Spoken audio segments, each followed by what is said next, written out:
Economy এমন একটা subject বন্ধুরা, যেটাকে বুঝতে হলে আমাদের নিজেদের ফ্যামিলির দিকে তাকাতে হবে। ফ্যামিলি এবং তাদের চারপাশের ইন্টারঅ্যাকশনের থ্রুতেই আমরা যেই কনসেপ্টসগুলো বুঝবো সেটাই আরেকটু বড় লেভেলে ন্যাশনাল ইকোনমিক্স বুঝতে আমাদের হেল্প করবে, বা ইন্টারন্যাশনাল ইকোনমিক্স। তো যে কোনো এক্সাম্পল বা কনসেপ্টসকেই আমরা একটু ফ্যামিলি স্ট্রাকচার দিয়ে প্রথমে বোঝার চেষ্টা করি। তো ধরে নাও দুটো ফ্যামিলি আছে যাদের মান্থলি ইনকাম 20,000 রুপি। ফ্যামিলি এ, যাদের একটা ছোট ঘর আছে, safe drinking water, toilet facility আছে, ইলেকট্রিসিটি, বাচ্চারা স্কুল অ্যাটেন্ড করে, গভর্নমেন্টের হেলথ সেন্টার আছে কাছাকাছি। এবং দ্বিতীয় ফ্যামিলি যাদের মান্থলি ইনকামও 20,000, কিন্তু তারা রেন্টেড হাউসে থাকে, সেফ ড্রিঙ্কিং ওয়াটার নেই, প্রপার টয়লেট নেই, ইলেকট্রিসিটি ইরেগুলার, বাচ্চারা স্কুল থেকে ড্রপ আউট করেছে, হেলথ কেয়ার ফেসিলিটিও খুব একটা ভালো নেই। তো দুজনেরই ইনকাম 20,000, কিন্তু এই দুটো ফ্যামিলির মধ্যে কারা বেশি গরিব? একটা গুরুত্বপূর্ণ কোয়েশ্চেন এখানে। ইনকাম সেম হলেই কি তাদের অর্থনৈতিক অবস্থানও কি সেম? প্রথম ফ্যামিলিটার বেসিক নিডস কিন্তু ফুলফিল হচ্ছে, দ্বিতীয় ফ্যামিলি কিন্তু বেসিক নিডসও ফুলফিল হচ্ছে না। তো এখান থেকেই পভার্টি বা দরিদ্রতার কনসেপ্ট বন্ধুরা, যেটা শুধুমাত্র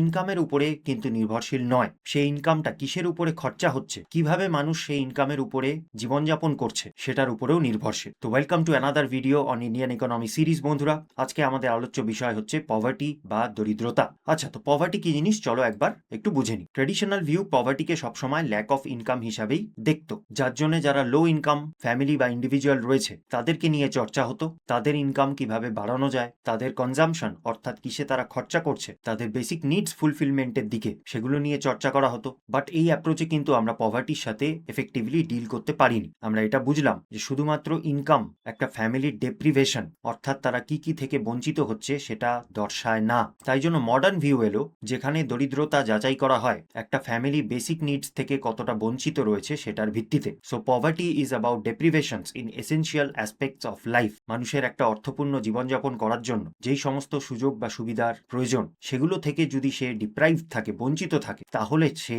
সত্যিকারের গরিব। সেটার মধ্যে ফুড হতে পারে, হেলথ হতে পারে, education, sanitation, housing, clean water ইত্যাদি। আচ্ছা বন্ধুরা, এর আগের ভিডিওতে আমরা মাল্টি ডাইমেনশনাল পভার্টি ইন্ডেক্সের ব্যাপারে জেনেছিলাম। Multi dimensional poverty index acute poverty calculate করার চেষ্টা করে, যেটার ইন্ডিকেটর হচ্ছে হেলথ, এডুকেশন এবং স্ট্যান্ডার্ড অফ লিভিং থেকে মানুষে কতটা বঞ্চিত। আশা করি তোমরা সেই ভিডিওটা দেখেছো। যদি না দেখে থাকো, এই প্লে লিস্টেই পেয়ে যাবে ভিডিও নাম্বার 21, দেখে নেবে, তাহলে এই কনসেপ্টটা আরো ভালো তোমরা বুঝতে পারবে। তো এই মাল্টি ডাইমেনশনাল অ্যাপ্রোচটা যেটা এমপিআই নিয়ে এসছে, এটা শুধুমাত্র ইনকাম বেসড পভার্টি মেজার করে না, অ্যাকচুয়াল ডেপ্রিভেশন, জীবনকে অর্থপূর্ণ বানানোর জন্য যেই বেসিক নেসেসিটিস প্রয়োজন, সেখান থেকে যদি কেউ বঞ্চিত থাকে সেটা যাচাই করার চেষ্টা করে কান্ট্রি লেভেল। শুধুমাত্র ইনকাম মেজার করে সেটা যাচাই করা কোনোদিনই সম্ভব নয়। আচ্ছা, তো তুমি কি গরিব? Are you poor? তো পুয়ার বলতে কি বোঝায় বন্ধুরা? একটা মানুষকে দরিদ্র বা একটা ফ্যামিলিকে দরিদ্র তখন বলা হবে যখন তারা তার মিনিমাম বেসিক নিডস পূরণ করার জন্য তাদের সামর্থ্য নেই, তাদের রিসোর্স নেই।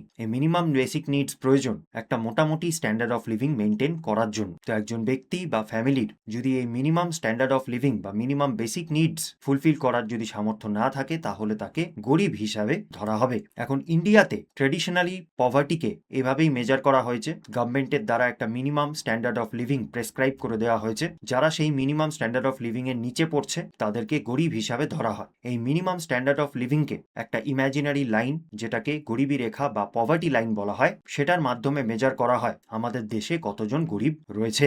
মিনিমাম বেসিক নিডস বলতে খাদ্য, বস্ত্র, বাসস্থান, মেডিকেল কেয়ার, এডুকেশন ইত্যাদি, এগুলো সমস্ত জিনিস পড়ে যায়। আচ্ছা, আরেকটা গুরুত্বপূর্ণ তথ্য, ইন্ডিয়াতে দরিদ্রতা অর্থাৎ পভার্টি মেজার করে বর্তমানে এনএসও নামক সংস্থাটি, যেটার ফুল ফর্ম হচ্ছে national statistical office.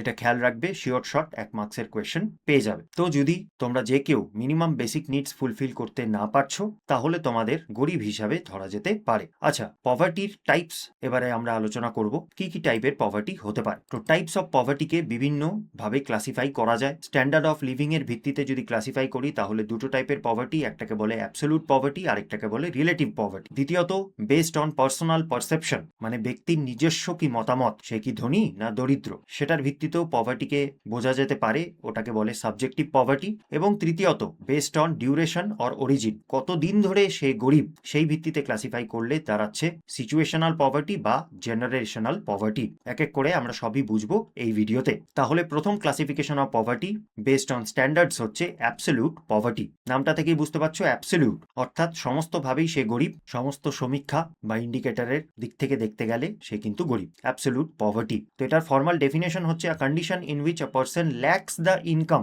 Or the resources, হয় তার আয় অত নেই বা তার সামর্থ্য অত নেই। কিসের জন্য? জীবনের যে বেসিক নিডস রয়েছে, মিনিমাম বেসিক নিডস যেগুলো রয়েছে সেগুলো ফুলফিল করার জন্য।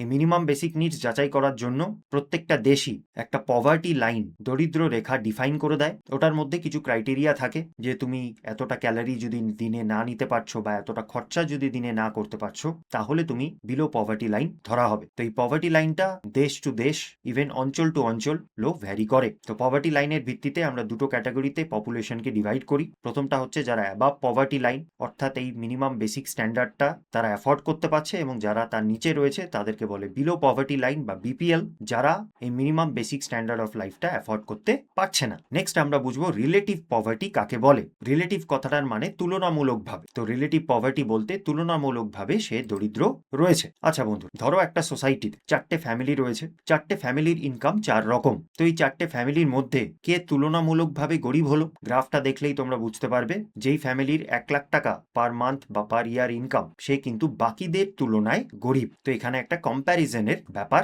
আছে। তো রিলেটিভ পভার্টি বলতে সেটাই, একটা ব্যক্তির ইনকাম বা তার স্ট্যান্ডার্ড অফ লিভিং, সে যেই সমাজে থাকে, সে যেই সোসাইটিতে থাকে, তার পারপার্শ্বিক প্রতিবেশীদের তুলনায় অনেকটাই কম। তার চারিপাশে বাকিদের সাথে তুলনা করে তাকে রিলেটিভলি পুয়ার, তুলনামূলকভাবে গরিব তাকে বলা যেতে পারে। তো এই তুলনামূলকভাবে গরিব, এটা কিন্তু সমাজে ইনইকুয়ালিটির সাথে অন্তরঙ্গ সম্পর্ক আছে। সে হতে পারে সে এমনিতে গরিব নয়, বা অন্য কোনো সোসাইটির সাথে তুলনা করলে সে গরিব নয়, কিন্তু তার চারিপাশের পরিবেশের সাথে তুলনা করলে সে গরিব হচ্ছে। তো এটা ইনইকুয়ালিটিকে দর্শায়, এবং ইনইকুয়ালিটি জিনি কোএফিসিয়েন্ট বা লরেন্স কার্ভের মাধ্যমে মেজার করা যেতে পারে। জিনি কোএফিসিয়েন্ট এবং লরেন্স কার্ভ আমি আলোচনা করেছি আরেকটা ভিডিওতে, ভিডিও 9 এই প্লেলিস্টেই পেয়ে যাবে। তৃতীয় টাইপের পভার্টি হচ্ছে সাবজেক্টিভ পভার্টি, যেটা অলরেডি বলেছিলাম বেসড অন পার্সোনাল পারসেপশন। এখানে একজন ব্যক্তি বা একটা হাউসহোল্ড নিজেদেরকে গরিব হিসাবে কনসিডার করে।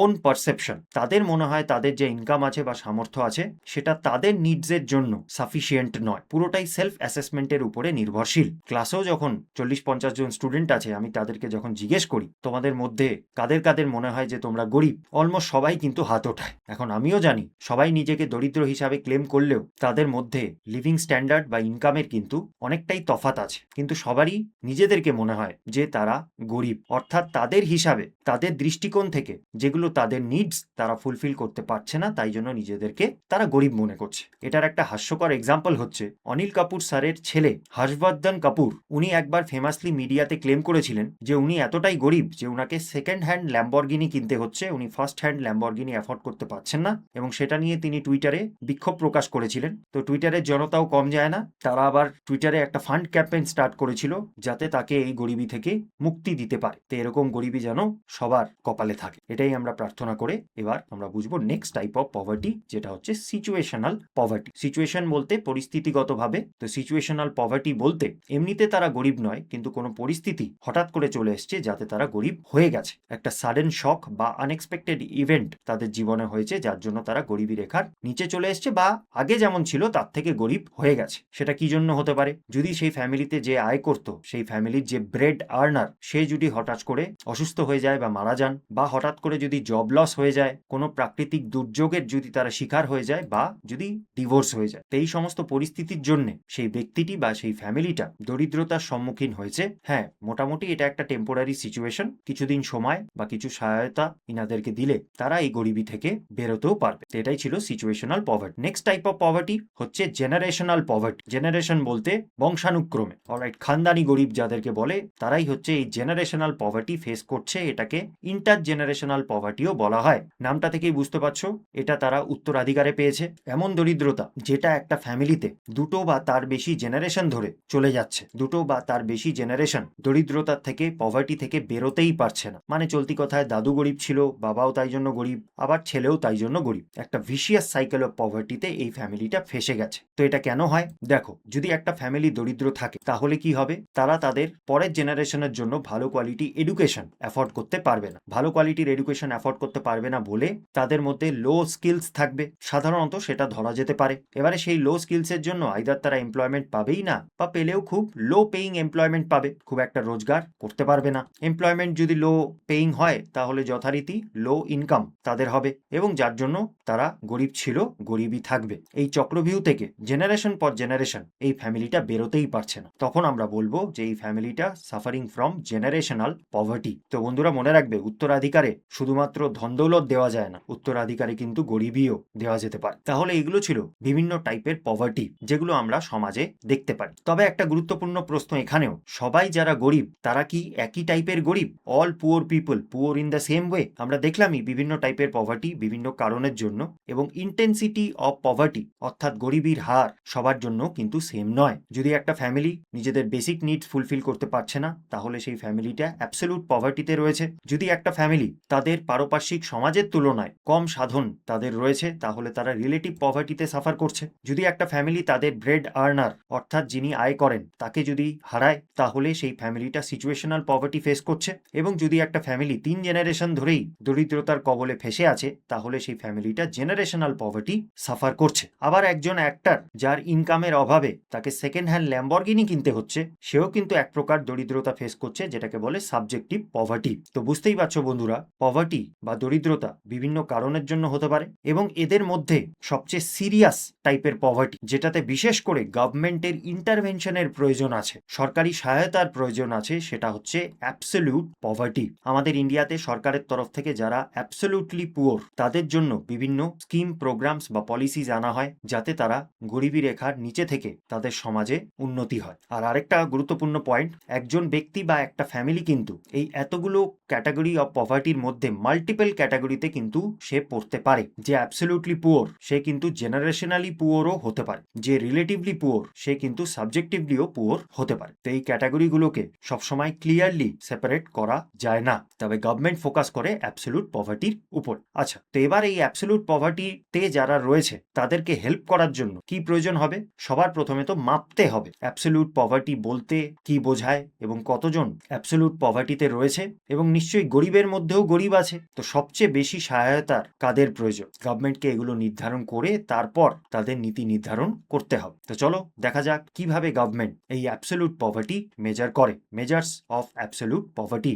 অলরাইট, সো আমাদের দেশে অ্যাবসলিউট পভার্টি যাচাই করার জন্য সরকারের তরফ থেকে একটা মিনিমাম লেভেল অফ ইনকাম বা কনজাম্পশন এক্সপেন্ডিচার, ইনকাম বলতে আয়, কনজাম্পশন এক্সপেন্ডিচার বলতে খরচা করার ক্ষমতা। তো ইনকাম বা কনজাম্পশন এক্সপেন্ডিচার কিছু স্পেসিফিক বেসিক নিডস ফুলফিল করার জন্য সাফিসিয়েন্ট কিনা সেটা দেখা হয়, এবং সেটার ভিত্তিতেই ডিফাইন করা হয় একটা মিনিমাম কনজাম্পশন এক্সপেন্ডিচারের থ্রেশহোল্ড মানে লিমিট, যেটাকে গরিবী রেখা বলা হয়। হিস্টোরিক্যালি ইন্ডিয়া সেটা ক্যালোরি কাউন্ট হিসাবে ডিফাইন করেছিল, যে মিনিমাম একটা ব্যক্তির যদি দিনে এত ক্যালোরি জুটছে বা কত calorie minimum per day per person দরকার, সেটাই হচ্ছে গরিবী রেখা। তার নিচে যদি সে ক্যালোরি কনজিউম করছে, তার মানে সে বিপিএল, তার উপরে যদি রয়েছে তার মানে সে এপিএল। তো এই গরিবী রেখার সংখ্যা এটা কিন্তু বিভিন্ন দেশের জন্য আলাদা, ইভেন ভারতের ক্ষেত্রেও স্টেট টু স্টেট ভ্যারি করে, ইভেন এটাকে মাপার যে মেথোডোলজি গুলোও কিন্তু ভ্যারি করে, সেটাতে আমরা একটু পরে আসবো। আচ্ছা, এবার একটা ইন্টারন্যাশনাল পভার্টি লাইন আছে যেটা ডিফাইন করে ওয়ার্ল্ড ব্যাংক। ওয়ার্ল্ড ব্যাংকের সংজ্ঞা অনুযায়ী লেটেস্ট যেটা রিভিশন হয়েছে, $3 পার পার্সন পার ডে, অর্থাৎ একটা ব্যক্তি যদি প্রতিদিন মিনিমাম $3 সে খরচা করতে পারছে না, তাহলে সে গরিব, যদি পারছে তাহলে সে গরিব নয়। আচ্ছা, এই $3 পার পার্সন পার ডেটা 2021 এর পিপিপি স্ট্যান্ডার্ডে ডিফাইন করা। এটা মানে কি? পিপিপি বলতে পারচেজিং পাওয়ার প্যারিটি, অর্থাৎ $3 ইউএসএ তে যেই বেসিক জিনিসগুলো আসে, সেই বেসিক জিনিসগুলো ধরো ভারতে বা আফ্রিকার কোনো দেশে বা সাউথ ইস্ট এশিয়ার কোনো দেশে সেই সেম জিনিসগুলো কত টাকায় আসবে, সেটাই হচ্ছে গরিবী রেখার স্ট্যান্ডার্ড। সাধারণ উদাহরণ হচ্ছে, দেখো $3 আমেরিকাতে খুবই কম জিনিস পাওয়া যাবে, কারণ ওখানে জিনিসপত্র এক্সপেন্সিভ, তো ডলারের পারচেজিং পাওয়ার কম। কিন্তু সেই $3 কিন্তু ইন্ডিয়াতে অপেক্ষাকৃত অনেকটাই বেশি জিনিস পাওয়া যাবে। তো World bank $3 per person per day set করেছে গরিবী রেখা, মানে এটা আমেরিকাতে $3 দিয়ে যেই পণ্য বা পরিষেবা পাওয়া যায়, সেই সেম পণ্য বা পরিষেবা ইন্ডিয়া বা অন্যান্য দেশে পাওয়ার জন্য কত টাকা খরচা করতে হয়, সেটাই হচ্ছে গরিবী রেখা। তো এটার মানেই হচ্ছে পিপিপি, পারচেজিং পাওয়ার প্যারিটি। তো ওয়ার্ল্ড ব্যাংক এই গরিবী রেখার মাধ্যমে গোটা পৃথিবীতে এক্সট্রিম পভার্টি মেজার করে গ্লোবালি, এবং এই $3 এই সংখ্যাটা ওয়ার্ল্ড ব্যাংক ডিরাইভ করেছে লো ইনকাম কান্ট্রি, স্পেসিফিক্যালি 15টা lowest income country national poverty লাইনের অ্যাভারেজ থেকে। আচ্ছা, অ্যাবসলিউট পভার্টি মেজার করার প্রথম ধাপ হচ্ছে কতজন গরিব রয়েছে, অর্থাৎ তাদের হেড কাউন্ট রেশিও, যতজন গরিব আছে তাদের এক এক করে কাউন্ট করা, এটাকে পভার্টি ইনসিডেন্স রেশিও বলা হয়। তো এটার মানে হচ্ছে সেটাই একটা দেশের জনসংখ্যার কত পার্সেন্টেজ বিপিএল পপুলেশন আছে, সেটা সবার প্রথমে যাচাই করার চেষ্টা করা হয়, কতজন গরিব আছে একটা দেশে। তো এটা মেজার করার একটা ফর্মুলা রয়েছে, এক্সামের জন্য তোমাদের মনে রাখতে হবে। Head count ratio equal to total number of BPL people, একটা দেশে যত বিপিএল পপুলেশন আছে divided by total population into 100। তো টোটাল জনসংখ্যার কত পার্সেন্টেজ ব্যক্তি বিপিএল রয়েছে সেটা পার্সেন্টেজ টার্মে যাচাই করা হয় হেডকাউন্ট রেশিওর মাধ্যমে। আচ্ছা, তো এটা আমরা আইডেন্টিফাই করে নিলাম যে একটা দেশে কত পার্সেন্টেজ অফ পপুলেশন গরিব আছে। ধরে নিচ্ছি এক্সাম্পলের জন্য 30% পপুলেশন কোনো একটা দেশে গরিব আছে। এবারে আমাদের জানতে হবে যে গরিব তো আছে, কিন্তু তারা গরিবী রেখার থেকে কতটা নিচে আছে। যেইখানে সেই দেশের গরিবী রেখা সেট করা হয়েছে সেই গরিবী রেখার থেকে তারা কতটা নিচে আছে সেটা আমাদের জানতে হবে, এবং সেটা জানার জন্য আমরা মেজার করি পভার্টি গ্যাপ রেশিও, যেটা হচ্ছে ইন্টেন্সিটি অফ পভার্টি মেজার করে। পভার্টি কতটা তীব্র সেটা গণনা করা হয়। How far poor people on an average are below the poverty line. এটা এই জন্য নির্ধারণ করা হয় বন্ধুরা, যাতে গভর্নমেন্ট এটা নির্ধারণ করতে পারে যে কত টাকা বা কত সুযোগ সুবিধা সরকারকে দিতে হবে যাতে করে তারা দেশ থেকে গরিবী দূরীকরণ করতে পারে। এটার ফর্মুলাটা poverty gap ratio equal two poverty line in monetary terms. সেই দেশে পভার্টি লাইন টাকার অঙ্কে যেইভাবে ডিফাইন করা হয়েছে সেখান থেকে সাবস্ট্রাক্ট করতে হবে average actual monthly consumption expenditure per capital of a BPL household. একটা গরিব ফ্যামিলির অ্যাভারেজে মান্থলি কনজাম্পশন এক্সপেন্ডিচার কত, একটা মাসে তারা কত খরচা করে সেটা সাবস্ট্রাক্ট করে দিতে হবে। তো গরিবী রেখার থেকে তারা কতটা নিচে আছে সেটা পেয়ে গেল, divided by poverty line again. তো এটার থেকে আমরা এটা জানতে পারি যদি এটা হয় গরিবী রেখা, তাহলে কোনো ব্যক্তি বা কোনো হাউসহোল্ড কতটা নিচে আছে অন অ্যান অ্যাভারেজ। এদের সবার অ্যাভারেজ করে আমরা জানতে পারবো যে কতটা গরিবী রেখার থেকে নিচে আছে। আচ্ছা, এবারে প্রশ্ন হচ্ছে বন্ধুরা যে আমরা প্রথমে হেডকাউন্ট রেশিওর মাধ্যমে জেনে নিলাম কতজন গরিব আছে, তারপর পভার্টি গ্যাপ রেশিওর মাধ্যমে জেনে নিলাম অন অ্যান অ্যাভারেজ কতটা গরিব আছে। কিন্তু একটা লার্জ পপুলেশন দেশের জন্য, বিশেষ করে ইন্ডিয়ার ক্ষেত্রে, যতজন গরিবী রেখার নিচে আছে সবাইকে কিন্তু সমানভাবে হেল্প করা যাবে না। গভর্নমেন্টের অত সামর্থ্য নেই, অত রিসোর্স নেই যে সবাইকে তাদের প্রয়োজনীয় জিনিস বা ইনকাম প্রোভাইড কর। যার জন্য গভর্নমেন্টের আইডেন্টিফাই করা প্রয়োজন যে যারা গরিব আছে তাদের মধ্যে কারা রিলেটিভলি আরো বেশি পুয়ার, কারণ যারা পুয়ারেস্ট অফ দ্য পুয়ার আছে তাদেরই সবচেয়ে বেশি সহায়তার দরকার। যার জন্য মেজার করা হয় squared poverty gap index, poverty gap ratio. এখনই আমরা বুঝলাম। তো এই ফর্মুলাতে যাই সংখ্যা আসছে সেটাকে যদি আমরা স্কোয়ার করি তাহলে কি হবে বন্ধুরা, তাহলে যারা গরিব আছে তাদের গরিবিটা ডাবল হয়ে যাবে, স্কোয়ার হয়ে গেল, যাতে আমরা আইডেন্টিফাই করতে পারবো যে গরিবদের মধ্যেও কারা সবচেয়ে বেশি গরিব এবং কাদের সবচেয়ে বেশি সরকারি সহায়তার দরকার। আরেকটা এক্সপ্লেনেশন বন্ধুরা, ধরো গরিবী রেখা এখানে আছে এবং কোনো ফ্যামিলি এই জায়গাটাতে অবস্থিত গরিবী রেখার নিচে। এখন তাকে গরিবী রেখায় পৌঁছতে গেলে এতটা অর্থ সাহায্য তার প্রয়োজন হবে। এখন যদি এক্স্যাক্টলি এতটা অর্থ সাহায্য তাকে করা হয় তাহলে কি সে গরিবী থেকে মুক্তি পেল?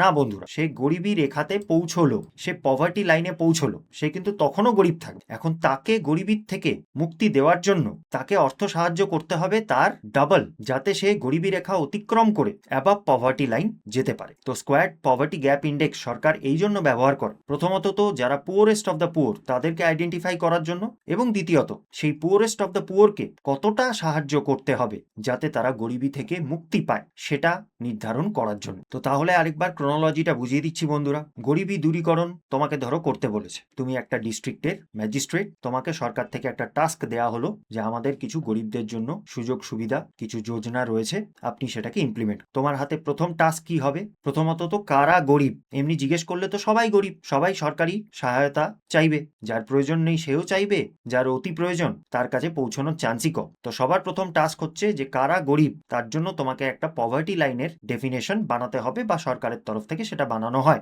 কাদেরকে আমরা কনসিডার করব গরিব হিসাবে? সে যদি মাসে 100 টাকা কামাচ্ছে তাহলে সে গরিব, নাকি মাসে 200 টাকা কামাচ্ছে তাহলে তাকে গরিব ধরা হবে। এবার দ্বিতীয়ত তুমি একটা ডেফিনেশন বা একটা সংজ্ঞা পেয়ে গেলে বা মানিয়ে নিলে যে আচ্ছা যারা এই কনজাম্পশন এক্সপেন্ডিচারের নিচে আসে তাদেরকে আমি গরিব হিসাবে ধরবো। এবার নেক্সট টাস্ক হচ্ছে কতজন এমন গরিব রয়েছে তাদের হেড কাউন্ট রেশিও তোমাকে নির্ধারণ করতে হবে। যতজন গরিব আছে তাদেরকে তোমাকে সহায়তা বা সাহায্য করার প্রয়োজন আছে, তো তাই জন্য তোমাকে গুনতে হবে পার্সেন্টেজ টার্মসে যে কতজন অ্যাকচুয়ালি সেই গরিবী রেখার নিচে পড়ে। তো হেড কাউন্ট রেশিও। এবারে যারা গরিব আছে তারা কতটা গরিব আছে সেটার জন্য হচ্ছে পভার্টি গ্যাপ রেশিও, গরিবী রেখার থেকে অ্যাভারেজে যারা গরিব আছে তারা কতটা নিচে আছে। তো সেই থেকে তুমি একটা আইডিয়া পেয়ে যাবে যে আমার ডিস্ট্রিক্টে বা আমার দেশে গরিবী রেখার নিচে এত পার্সেন্টেজ পপুলেশন আছে এবং এরা এতটা গরিব আছে, অর্থাৎ এদেরকে গরিবী থেকে মুক্তি দেওয়ার জন্য আমার টোটাল এত টাকা কর্পাসের প্রয়োজন আছে, যার জন্য পভার্টি গ্যাপ রেশিও। এবারে সবাইকে তো আর হেল্প করা যাবে না, ইন্ডিয়ার মতো দেশে পপুলেশন হাই,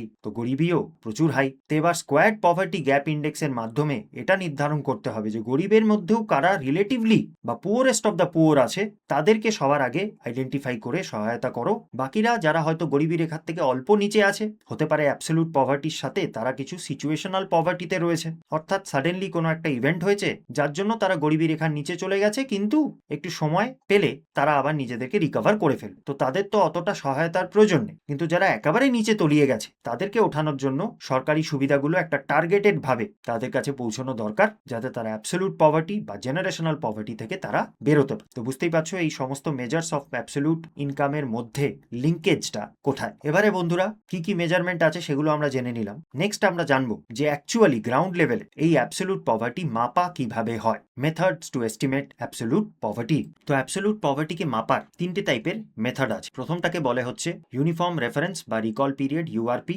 দ্বিতীয়টাকে বলে হচ্ছে মিক্সড রেফারেন্স বা রিকল পিরিয়ড এমআরপি, এবং তৃতীয়টা হচ্ছে মডিফাইড মিক্স রেফারেন্স বা রিকল পিরিয়ড এমএমআরপি। আচ্ছা, এই রেফারেন্স বা রিকল পিরিয়ডটা কি জিনিস? তো basically on the ground level poverty এভাবে মেজার করা হয় যে সরকারি কর্মচারীরা সমীক্ষা করার জন্য তোমার বাড়িতে আসে এবং তোমাকে জিজ্ঞেস করে যে লাস্ট 30 ডেইজে বা লাস্ট 7 ডেইজে বা লাস্ট 365 ডেইজে তোমার রিকল অনুযায়ী, মানে তোমার যতটা মনে আছে সেই অনুযায়ী তুমি কি কি কনজিউম করেছো, কোন কোন জিনিসের উপরে তুমি খরচা করেছো। তাই জন্য রিকল পিরিয়ড কথাটা, রিকল বলতে মনে করা বা আমার যতদূর মনে আছে। রেফারেন্স পিরিয়ডও সেমই জিনিস, 7 দিন বা 1 মাস বা 1 বছর, এটাই হচ্ছে রেফারেন্স পিরিয়ড। এই টাইমের মধ্যে তুমি কি কি জিনিস কনজিউম করেছো সেই ভিত্তিতে তোমার থেকে ডেটা কালেক্ট করা হয়, তারপর বিভিন্ন স্ট্যাটিস্টিক্যাল ক্যালকুলেশনের মাধ্যমে নির্ধারণ করা হয় অ্যাবসলিউট পভার্টিতে কারা কারা রয়েছে। আচ্ছা, এবারে বন্ধুরা আমাদের দেশের স্বাধীনতার পর থেকে 1993-1994 পর্যন্ত এই ইউআরপি মেথডটা ইউজ করা হতো, যেটার মাধ্যমে এটা জানার চেষ্টা করা হতো যে 30 ডে রিকল পিরিয়ড যেই দিন সমীক্ষাটা হচ্ছে সেই দিন থেকে তার আগে 30 দিন পর্যন্ত যতটা মনে করা যাচ্ছে কি কি কনজিউম করা হয়েছে, অল আইটেমস যেটার উপরে কনজামশন এক্সপেন্ডিচার হয়েছে লাস্ট 30 ডেজ রিকল পিরিয়ডে, সেটা জানতে চাওয়া হতো। সমীক্ষার লোকজন তোমার বাড়িতে এসে এটা জিজ্ঞেস করতো লাস্ট 30 ডেজে আপনি কি কি কনজিউম করেছেন, এবং সেই হিসাবে তারা টিক করতে থাকতো। এভাবেই সমীক্ষাটা চলতো। তবে ফিনান্সিয়াল ইয়ার 1999-2000 এর পর থেকে ইউআরপি মেথড থেকে আমরা চেঞ্জ করে আসলাম এমআরপি মেথড। কেন?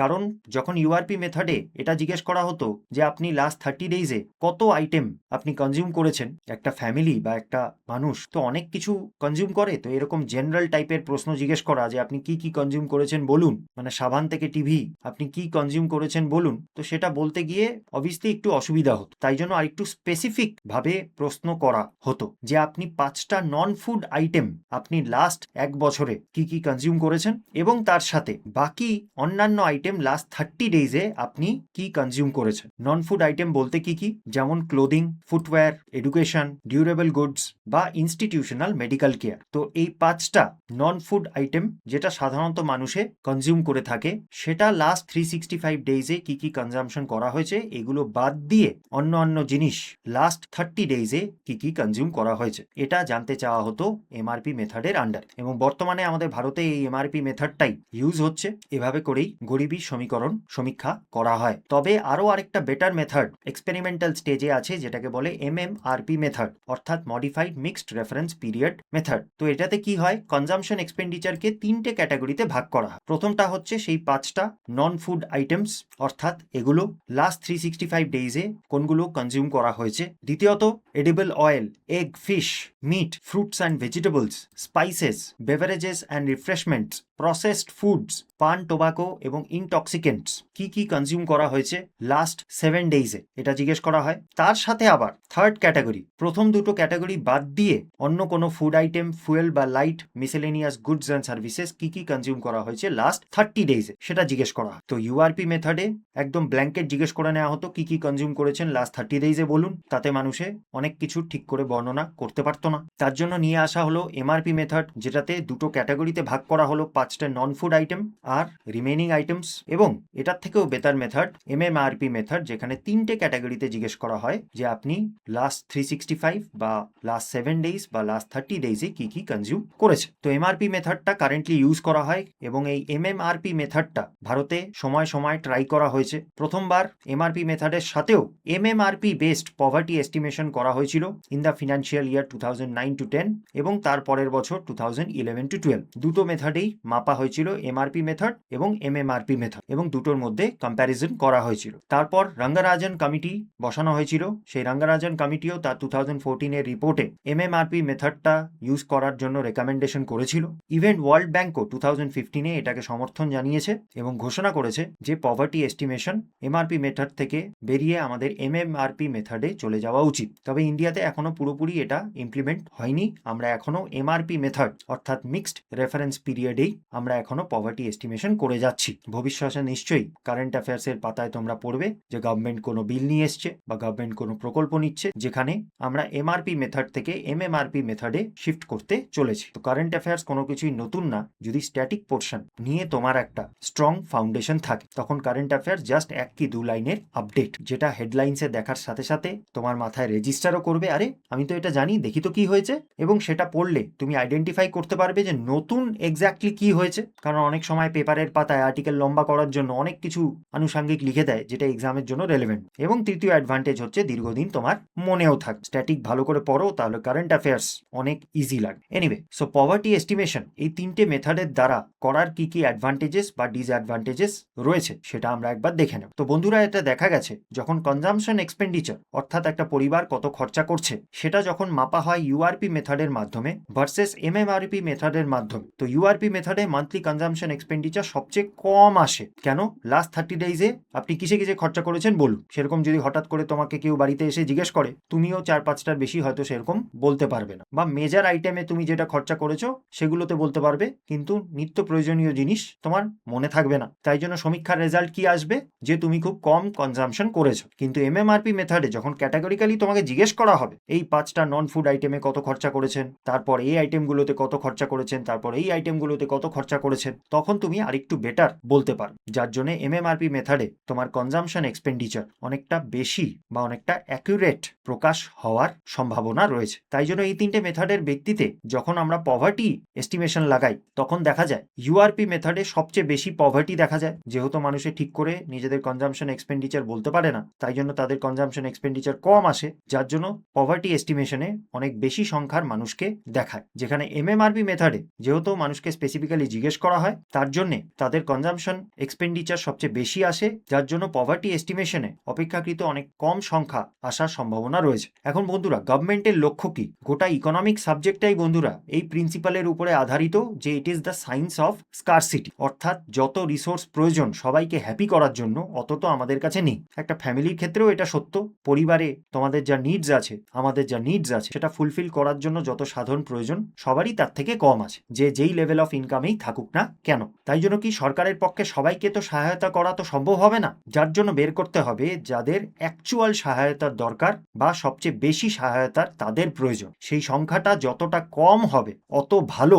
কারণ পার্টিকুলারলি তাদেরকেই সরকার সহায়তা করতে পারবে যারা পুয়ারেস্ট অফ দ্য পুয়ার, যাদের সবচেয়ে বেশি প্রয়োজন সাহায্যের, এবং তাদেরকে গরিবী রেখার থেকে টেনে তুলতে পারবে। সেই সংখ্যাটা অতিরিক্ত বেশি হয়ে গেলে সরকারের রিসোর্স অতিরিক্ত বেশি ডাইভার্সিফাই হয়ে যাবে, কারোরই সেরকম লাভ হবে না। তো এমএমআরপি মেথড এখনো পর্যন্ত সবচেয়ে অ্যাকুরেট রেজাল্টস বা সবচেয়ে কম পার্সেন্টেজ অফ পভার্টি দিয়ে এসছে, যার জন্যই রঙ্গারাজন কমিটি বলো বা ওয়ার্ল্ড ব্যাংক বলো এই এমএমআরপি মেথডে পভার্টি এস্টিমেশন করার রেকমেন্ডেশন দিয়েছে। তবে বুঝতেই পারছো ইউআরপি মেথডের তুলনায় এমএমআরপি মেথড অনেকটাই বেশি ডিটেলড, যার জন্য ট্রেনিং দরকার, আরো বেশি রিসোর্স খরচাপাতি করার প্রয়োজন আছে ইত্যাদি। তো গভর্নমেন্ট ভবিষ্যতে হয়তো এটা ইমপ্লিমেন্ট করবে, ইন্টারন্যাশনাল স্ট্যান্ডার্ডে চলে যাবে। তো এই ছিল বন্ধুরা আজকের আলোচনা। এই চ্যাপ্টারের মোটামুটি যত গুরুত্বপূর্ণ কনসেপচুয়াল জায়গাগুলো ছিল আমি কিন্তু আলোচনা করে দিয়েছি। চলো প্রিভিয়াস ইয়ার কোয়েশ্চেন বা অন্যান্য এমসিকিউর মাধ্যমে একবার সেটা টেস্ট করে নিই। তো ফার্স্ট কোয়েশ্চেন পজ করে তোমরা পড়ে নাও এবং নিজেরা উত্তর করার চেষ্টা করো। 1 2 3 4 5। আচ্ছা, ইউপিপিএসসি প্রিলিমস এর প্রশ্ন, which of the following is or are the types of poverty, কি কি টাইপের পভার্টি এক্সিস্ট করে সেটা জিজ্ঞেস করেছে। আচ্ছা, অ্যাবসলিউট পভার্টি তো আমরা পড়লামই, সবচেয়ে গুরুত্বপূর্ণ পভার্টি। রিলেটিভ পভার্টি, যেই সমাজে আছো সেই সমাজের তুলনামূলকভাবে কে সবচেয়ে গরিব। সাবজেক্টিভ পভার্টি, নিজের এস্টিমেশন অনুযায়ী তুমি কতটা গরিব, ওই হর্ষবর্ধন কাপুরের কথাটা মাথায় রাখো। কিন্তু ফাংশনাল পভার্টি বলে আপাতত ইকোনমিতে কোনো ক্লাসিফিকেশন এক্সিস্ট করে না। তো এখানে সঠিক উত্তর হবে হচ্ছে 1, 2, 3। কনগ্রাচুলেশনস যারা সঠিক উত্তর দিয়েছো, ডি অনলি 1, 2 অ্যান্ড 3। দ্বিতীয় কোয়েশ্চেন পড়ে নাও এবং উত্তর করার চেষ্টা করো। 3, 2, 1। আচ্ছা, জিজ্ঞেস করেছে consider the following statement regarding the measurement of poverty. Poverty যেভাবে মাপা হয় সেই রিগার্ডিং স্টেটমেন্ট আছে এবং কারেক্ট স্টেটমেন্ট চিহ্নিত করতে বলেছে। চলো পড়া যাক। Absolute poverty is measured with reference to fixed poverty line based on minimum cost of basic food and non food basket. একদম। তো অ্যাবসলিউট পভার্টির একদম টেক্সট বুক ডেফিনেশন অলমোস্ট দিয়ে দিয়েছে যে একটা পভার্টি লাইন বানানো হয় যেটা বেসিক নিডসের উপরে আধারিত এবং তারপর যাচাই করার চেষ্টা করা হয় যে কারা পভার্টি লাইনের নিচে রয়েছে। তো অ্যাবসলিউট পভার্টি নিয়ে তো একদম কারেক্ট স্টেটমেন্ট দিয়েছে। Next, relative poverty reflects income inequality within a society and is commonly measured using Lorenz curve and Gini coefficient. একদম সঠিক কথা বন্ধুরা। তুমি যেই সমাজে আছো সেই সমাজের ইনকাম লেভেলের তুলনায় তুমি কতটা গরিব সেটাই হচ্ছে রিলেটিভ পভার্টি। হতে পারে তুমি অ্যাবসলিউটলি পুয়ার নয়, কিন্তু তুমি রিলেটিভলি পুয়ার, এবং এটা সমাজে ইনইকুয়ালিটি দর্শায়। লরেন্স কার্ভ এবং জিনি কোএফিসিয়েন্ট এই ইনইকুয়ালিটির মেজার। তো দুটো স্টেটমেন্টই এখানে কারেক্ট রয়েছে। কনগ্রাচুলেশনস যারা সঠিক উত্তর দিয়েছো, সি 1 অ্যান্ড 2। কোয়েশ্চেন 3 পজ করে নিজেরা উত্তর করার চেষ্টা করো। 3, 2, 1। আচ্ছা, জিজ্ঞেস করেছি in developing economies like India the official estimation of poverty line by expert groups have been historically been an anchor for measuring which type of poverty. মানে অফিসিয়াল এস্টিমেশন যখনই আমাদের দেশ বা আমাদের দেশের মতো বিভিন্ন দেশে হয়েছে, তারা কোন টাইপের পভার্টি মেজার করে। এতগুলো টাইপের পভার্টি আমরা পড়লাম, আলটিমেটলি গভর্নমেন্টের জন্য কোনটা রেলেভেন্ট? উত্তরটা হচ্ছে কনগ্রাচুলেশনস যারা সঠিক উত্তর দিয়েছো, অর্থাৎ সি অ্যাবসলিউট পভার্টি।